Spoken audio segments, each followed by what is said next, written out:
Before I continue with this update, please don't ask me about Absalom Zungu's video.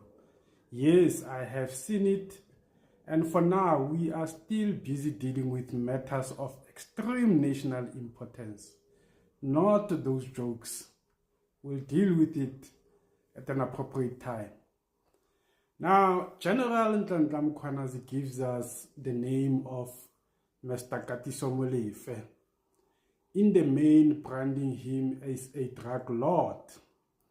News 24 has been hot on the heels of this man following his story. From the previous posts, we now know that Mr. Molefe was arrested on the 6th of December 2024 for the murder of Mr. Swart, who was an employee of Q-Tech. Q-Tech is that company that blew a whistle on the Transnet tender.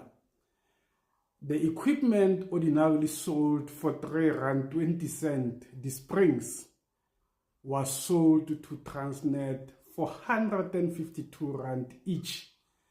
Transnet ordered about 8,000 units of those, which would have ordinarily costed 25,000. But at that inflated price, Transnet paid a whopping 1.2 million rands. Bail hearing for Mr. Molefe was finalized around March 2025, and the verdict was delivered on or around the 2nd of April 2025, and he was denied bail. The reasons for denial were very clear. Magistrate found that he was a flight risk and there was a potential to interfere with investigations. The investigating officer and the NPA argued that in the past 20 years, Mr. Molefe had crossed the border over 165 times. And further to that, around 2000, he was arrested in the United Kingdom for drug smuggling, and he was sentenced to 57 months of direct imprisonment. During the same period, he was issued with 6 passports, one of them being a Lesotho passport in the name of David Teboho Lebitsa, same passport he used to get into the UK. The investigating officer further told the magistrate that he has information that a contract had already been issued for the IO and his partner to be eliminated, and payment to that effect has already been done.